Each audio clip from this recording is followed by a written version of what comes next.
So at Christ in the City, it's both a formation program and a service program. You can't give what you don't have. And so here at Christ in the City, we really strive to be formed as men and women for Christ, to be the men and women that He's calling us to be the best people that we can be, so that then we can go out onto the streets and give what the Lord provides us to those that we encounter. I think a lot of times we think of formation as in college, like our college spirituality.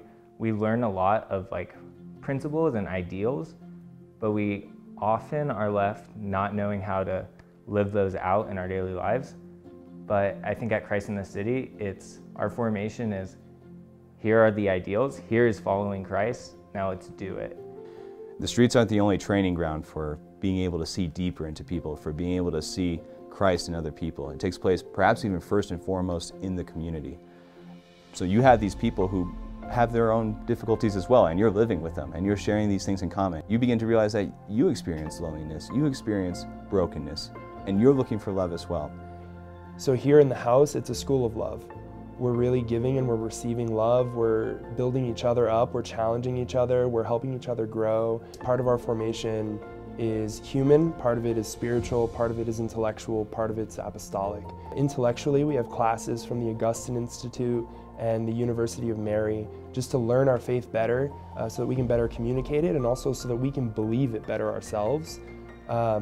As far as human formation goes, we're living in a community, a school of love, we're sharpening each other, we're challenging each other, we're having community nights and just hanging out to really form those intentional, authentic bonds of friendship, to support each other, to build each other up. And spiritually, we're spending every day in the chapel for Mass, for morning prayer, for night prayer, just really intentionally building our relationship with the Lord and His church so that we can better be fed ourselves, but also feed others in a more holistic way, in a deeper way.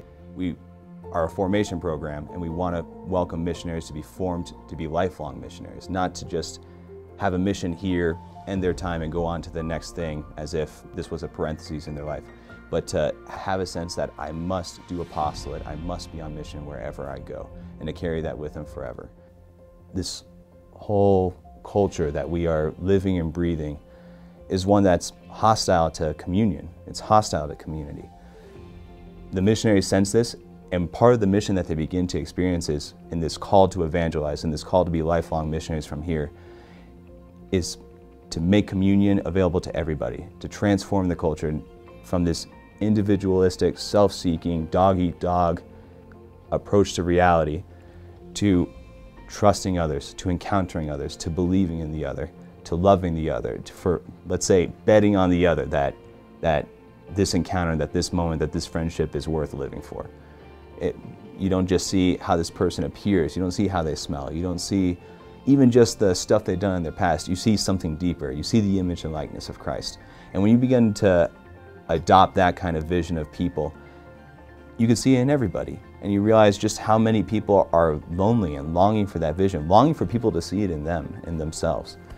I think what happens with the missionaries is in beginning to recognize this and growing in sensitivity to the loneliness that exists in this culture, they have a sense the world needs to change. It can't stay as it is. And they want to be on the front lines to making that change. And when you see that, you think, you know what, maybe I have something to give too.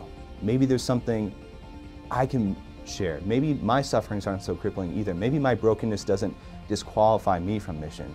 So with our volunteers and all who pass through our doors, I think they feel a new inspiration that the world is worth fighting for. It's worth fighting for a change in the world.